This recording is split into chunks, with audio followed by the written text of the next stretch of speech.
We got Ryan James back here on the program, who announced this week he had some pretty big news that he is going to be retiring from the sport of mixed martial arts with a 10-3 record. Ryan, how are you this morning? I'm super duper trying to get the little guy to eat, but beyond that, great. Yeah, I've had the same problem. What are you feeding him right now? He's still on formula, and we're trying to get. He's moving to the pablum stuff, and he's not feeling well right now.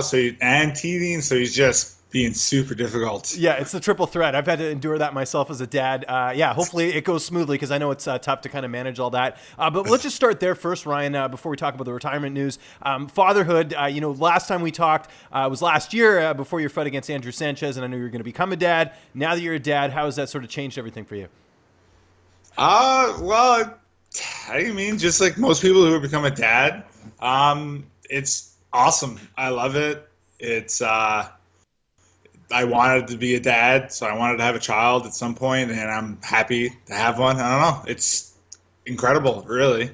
Yeah, and has it sort of changed your perspective on things now with the fact that you're not just trying to make money for yourself and your partner, but also now you have a child to provide for as well. Well, yeah, and it's more like having the time for the kid, Yeah. right? I mean, in reference to retirement, I was talking to a guy at the gym the other day, and I was saying how I'd rather be a great dad than a mediocre fighter. Right. You know? Okay. So let's jump into it. Obviously, you mentioned earlier this week you announced your retirement. Was this just a matter of you not getting fights, or was it just you deciding that, hey, you know what, I've done enough in this sport. I got a 10-3 record. Let's just go out right here. Yeah, it definitely wasn't the fight thing. Almost right away. Like, I think just as my suspension was coming up, they offered me a fight. I said no. Just as Connor was being born, they offered me another fight, and I said no. And they kind of left me alone for a bit, and then they offered me another fight when I realized when I finally told the UFC and my manager that I was going to retire. So it was more of not having the time to train like I need to train.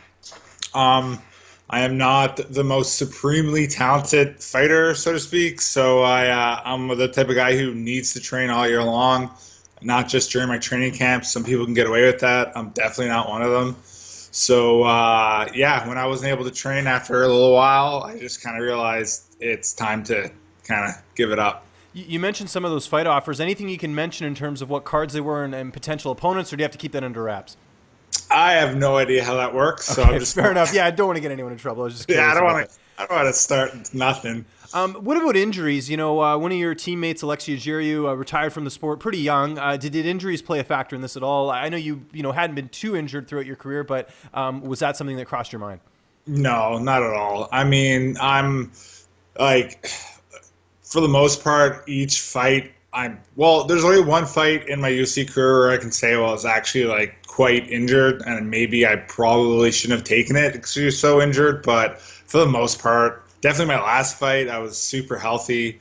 I'm kind of lucky that I did start my my fight career a little older. I mean, in the same sense as that's kind of a bad thing because, I mean, being older in the sport, but I had no injuries as a kid or when I was as a young man because I did nothing. So my body was quite healthy. So it allowed me to fight till like 37. I wasn't really with very many injuries at all. Okay, that's fair enough. The sun is getting worse here. I'm sorry. What's that? Sorry, yeah, no worries. No, I was going to say that as far as retirement, when did that actually cross your mind? Was it just when you declined the third fight, or was it well before that? It was well before that. Well, I'm a pretty realistic guy, so you kind of knew going into the Sanchez fight that was the last fight of my contract. If I lost that fight, I most likely wasn't going to get renewed. No matter how crazy that fight ended up being, like they probably weren't going to renew my contract. So I kind of knew that was it. If I had to lose that fight, and I ended up winning, so it kind of put a different perspective on it. Okay. But so after I won that fight and I did get a new contract, the thought of mine was, well, after Connor was born, if I was able to get start training a couple times a week and then kind of move back into training, getting that time. But I mean, everyone with a kid knows he wasn't really sleeping. It doesn't go according to plan. So I just had to kind of realize that I wasn't being able to get into train, and it was either I trained full time, because if you train full time, I'd have time to be at home and be a dad, or focus on my career, which allowed me to, you know, work 9 to 5 and then come home and be a dad. So I had to kind of choose, and the money with the UFC isn't guaranteed, as decent as it is. I mean, to really make what I'm making now at my job, I'd have to win all my fights. And I mean, in the 85 division right now, that's pretty. It's tough, yeah. Yeah, it's very, you know, it's not a guarantee. So because of that, I kind of had to make a decision to let it go. And, you know, I really couldn't afford to really do training camp, you know, like for full time. And right now, like, I would have to go away for training camp for 8 weeks or so, and I couldn't really take the time nor take the leave of absence from work to do that. And for those who don't know, I mean, I know you work for the government, but what exactly do you do for people who might be wondering? Well, I was a web developer, and then I moved in. I managed the web analytics infrastructure, and right now we're looking at the new analytic tools for the BC government. So I'm on that team to update our web analytics infrastructure and platforms. And is the plan to still train even though you're going to be retired? Yeah, I'll be doing jiu-jitsu for like BJJ for the rest of my life. I mean, I love it. It's my passion.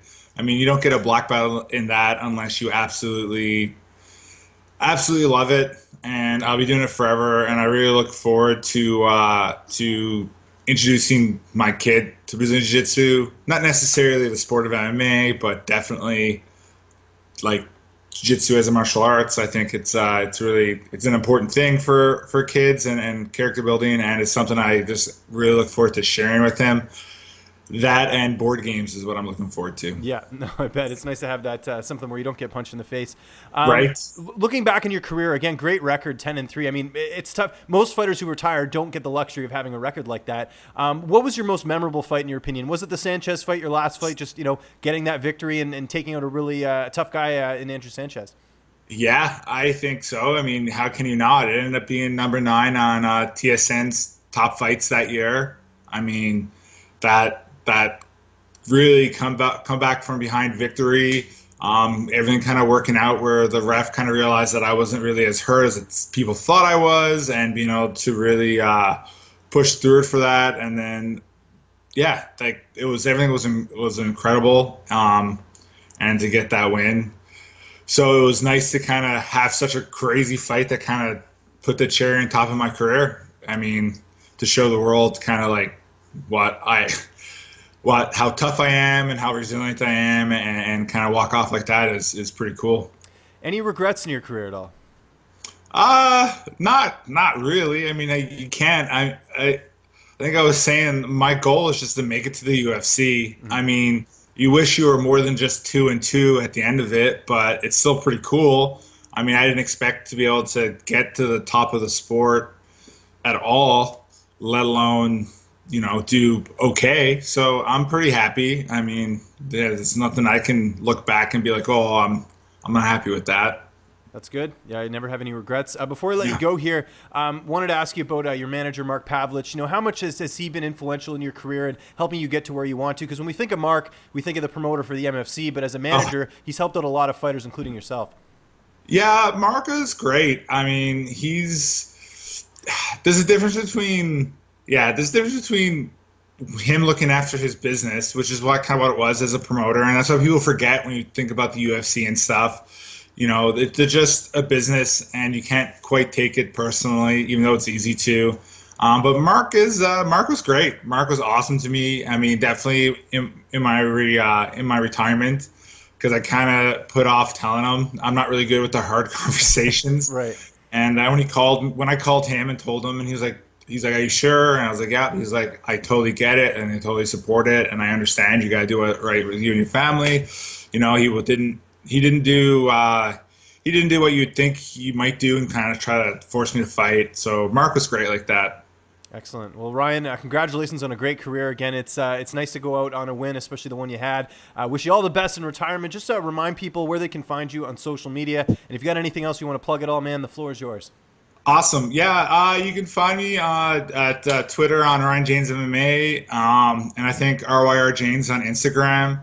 But I would like to really thank Adam Zuchek and Sarah Kaufman and everyone at Zuma Martial Arts. I mean, to say they changed my life would be an understatement. I mean, for Adam Zuchek to take an unathletic kid like me and turn me into a professional fighter to make it to the UFC is incredible. It would be an understatement. And then I would also like to thank everyone at Rufus Sport, Duke Rufus, Scott Cushman, and Daniel Wanderlei. They were incredible for my last training camp. I mean, to find the same sort of feel and family that I did at Zuma Martial Arts somewhere else was great. And everyone there was amazing, and it was such a great experience to leave the sport on that it's almost sad that I don't get to go do another training camp there, but it's for the best. But I have to thank them, and then of course Mark Pavlich, who really helped me get into the UFC and do a lot of good for my career. What's up, fight fans? If you like this video, be sure to subscribe to see even more interviews with your favorite UFC and Bellator fighters. We've also got coverage at events, including post-fight press conferences and media scrums. And if you like this video, check out the video to my right. It's worth your time.